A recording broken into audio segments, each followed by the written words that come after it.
Hello दोस्तों, ET films में आप सभी का बहुत बहुत स्वागत है दोस्तों। तो दोस्तों आइए आज के वीडियो को स्टार्ट करते हैं। कहानी के स्टार्टिंग में ही हमें एक पुराना सा जानवरों का शमशान दिखाया जाता है जो एक जंगल के अंदर है और हम देखते हैं कि वो शमशान एक सुनसान इलाके में है। फिर उसी शमशान के बगल में हमें एक छोटा सा टाउन दिखाया जाता है। फिर हम देखते हैं एक फैमिली को जो उस टाउन में रहने आई है। फिर उनकी गाड़ी एक शानदार बंगले के सामने आकर रुकती है। फिर हम देखते हैं हुईस को और फिर हम देखते हैं उसकी बड़ी बेटी जिसका नाम है हेली को, उसकी बीवी हैचल को और उनका छोटा बेटा जिसका नाम है गैग। हुईस और उसकी फैमिली उस घर को देखकर बहुत ही ज्यादा खुश होते हैं। फिर हम देखते हैं हेली को जो झूला झूल रही होती है। झूला झूलते झूलते हेली की नजर पड़ती एक रास्ते पर जो जंगल के अंदर जाती है। तो एली चिल्लाते हुए ये बात अपने मॉम डैड से कहती है कि तभी अचानक झूले की रस्सी टूट जाती है और एली उस झूले के साथ नीचे जमीन पे हिट जाती है और एली अपने मॉम डैड को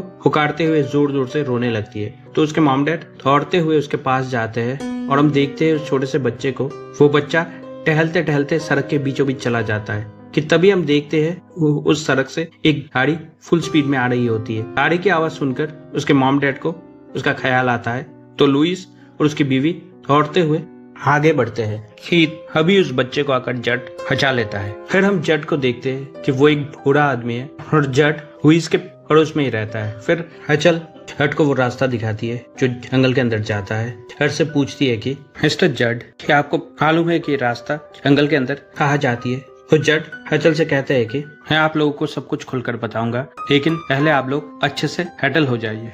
रात को लुइस अपने घर के बाहर टहल रहा होता है और लुइस उसी रास्ते के सामने खड़ा होकर उस रास्ते के बारे में सोच रहा होता है जो उसके घर से होते हुए जंगल के अंदर तक जाती है। लुइस खड़ा होकर सोच ही रहा होता है कि तभी हम देखते हैं कि एक बिल्ली पेड़ के ऊपर से उसके ऊपर कूदती है और लुइस बिल्कुल चौंक जाता है। दूसरे दिन सुबह मिस्टर जट लुइस को और उसकी फैमिली को अपने साथ उसी रास्ते से होते हुए जंगल के अंदर तक जाते हैं, लुइस और उसकी फैमिली को दिखाने के लिए कि जंगल के अंदर क्या है। फिर वो लोग जंगल के अंदर जाते हैं और वो लोग देखते हैं कि उस जंगल के अंदर एक छोटा सा जानवरों का शमशान मौजूद है और हम देखते हैं कि ये वही शमशान है जिसे हमने मूवी के स्टार्टिंग में देखा था। उस शमशान को देखकर हैचल को बिल्कुल भी अच्छा नहीं लगता है क्योंकि उस शमशान में जितने भी जानवर मारे गए हैं वो सारे रोड एक्सीडेंट में मारे गए हैं। फिर वो लोग उस शमशान को देखकर वापस आ जाते हैं। शमशान से निकलकर उनके जाते ही हम देखते हैं कि उस शमशान के अंदर से अजीब सी आवाजें सुनाई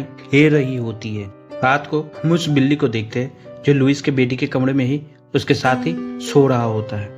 दूसरे दिन सुबह हम लुइस को देखते हैं। लुइस उस बिल्ली को अपने साथ कॉलेज में लेकर जा रहा होता है और हम देखते हैं कि लुइस एक डॉक्टर है और लुइस उसी टाउन के मेडिकल कॉलेज में प्रोफेसर भी है। फिर लुइस अपने कॉलेज में जाता है और हम देखते हैं कि कुछ स्टूडेंट एक पेशेंट को उठाकर अपने साथ लेकर आ रहे होते हैं। फिर हम देखते हैं कि उस लड़के का सर फटा हुआ है और उसके सर के अंदर से मांस बाहर निकला हुआ है और उसके सर से बहुत ही ज्यादा खून बह रहा होता है।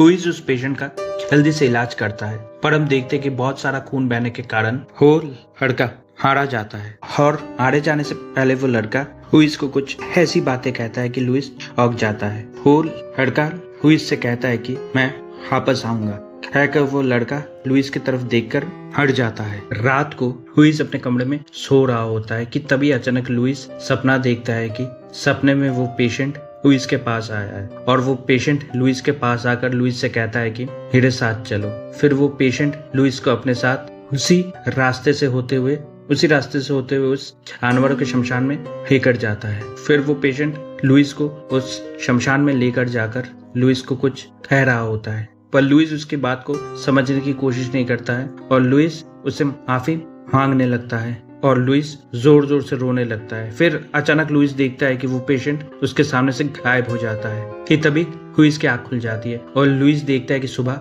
हो गई है। फिर लुइस उठकर अपने ऊपर से चादर हटाता है। लुइस देखता है कि उसके पाँव में मिट्टी लगा हुआ है। लुइस उस मिट्टी को देखकर समझ जाता है कि कल रात को जिसने देखा था वो कोई सपना नहीं था।